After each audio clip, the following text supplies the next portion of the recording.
Hello दोस्तों, स्वागत है आपका आज की इस कहानी में। मेरा नाम महिमा है और मेरी अभी उम्र 22 साल है। मैं दिल्ली में रहती हूँ। आज मैं आपको अपने साथ हुई एक सच्ची कहानी बताने जा रही हूँ। मेरी हाइट 6 फीट 1 इंच है। मैं दिखने में बहुत ही सुंदर थी। मेरे घर में हम 6 लोग ही रहते थे। मेरे घर में मेरे मौसा जी और मौसी हमारे साथ में ही रहते थे। मौसा जी की उम्र उस वक्त 29 साल की होगी। मैं 20 साल की थी।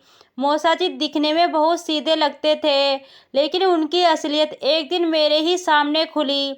दोस्तों, मैं उस समय जवानी की दहलीज पर थी। रोज मेरे मौसा जी मुझे बहुत घूर घूर कर देख रहे थे। मैं उस वक्त एमए फर्स्ट ईयर की पढ़ाई कर रही थी। मैं कॉलेज की सबसे खूबसूरत लड़की थी। इस बात पर मुझे कॉलेज में अवार्ड भी मिला था। तब से मुझे लड़के बहुत फ्रेंड रिक्वेस्ट भेज रहे थे और बात करने का प्रयास करते थे। मुझे दिन में लगभग लगभग 3-4 प्रपोजल तो ऐसे ही आ जाते थे।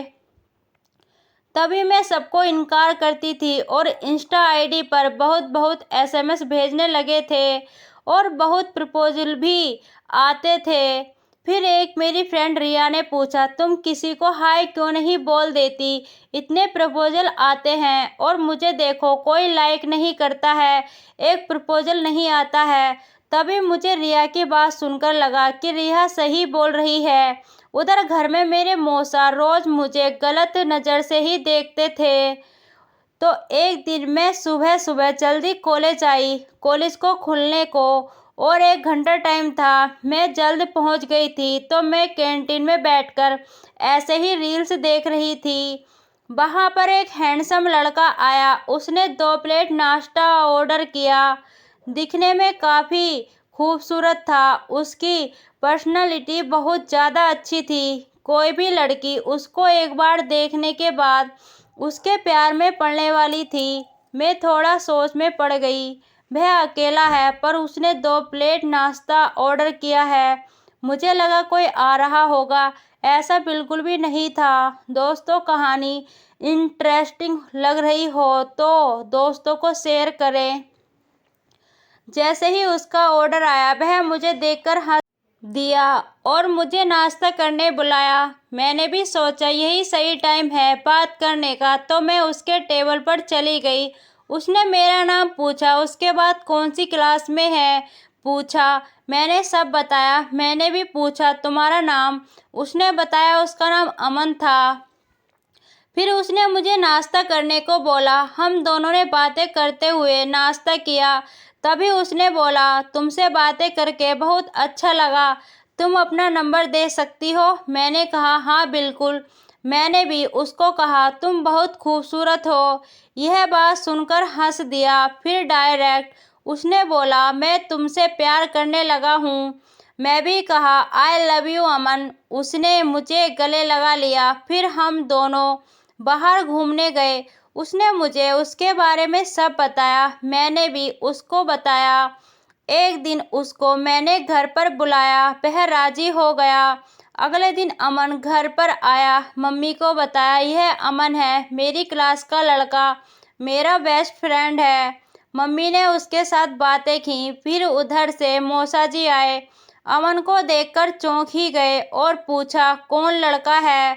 मैंने बताया मेरा फ्रेंड है। वह मुझे देखकर गुस्सा करने लगे और वहाँ से चले गए, क्योंकि मौसा को बिल्कुल भी पसंद नहीं था कोई मेरी लाइफ में आ जाए।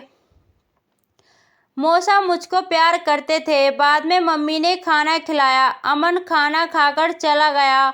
मम्मी को अमन के साथ बात करके अच्छा लगा। मम्मी भी तारीफ कर रही थी। जब रात को मैं अपने कमरे में सोने जा रही थी, तभी मौसा जी मेरे कमरे में मेरा इंतज़ार कर रहे थे। मैंने जैसे ही दरवाज़ा ओपन किया, मैं मौसा जी को देखकर पूरी तरह शॉक हो गई। आज तक मौसा जी ऐसे मेरे कमरे में बिना पूछे आते नहीं थे। मैं उनको देखकर थोड़ी डर भी गई थी। फिर मौसा जी ने मुझे दरवाज़ा बंद करने को कहा और पूछा क्या रिलेशन है तुम्हारा उस लड़के के साथ? मैं पूरी तरह डर गई थी। सिर्फ अमन मेरा फ्रेंड है, जैसा आप सोच रहे हो वैसा कुछ भी नहीं है। मौसा ने मुझे पकड़ लिया और बोला, ऐसा कुछ भी रिलेशन दिखा तो देख लेना। यह धमकी देकर मौसा कमरे के बाहर चले गए। मैंने अगले दिन अमन को यह बात बता दी। अमन काफ़ी गुस्सा हो गया था। उसके बाद मौसा जी मुझको बड़े ध्यान से देखा करते थे। मैं कहाँ जाती, कहाँ कितने बजे जाती, कितने बजे आती, मुझ पर बहुत नज़र रखने लगे थे। एक बार मैं कॉलेज में वापस आई।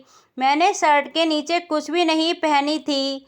मैंने मौसा जी को मेरे को घूरते हुए देखा। पता नहीं मुझे क्या हुआ।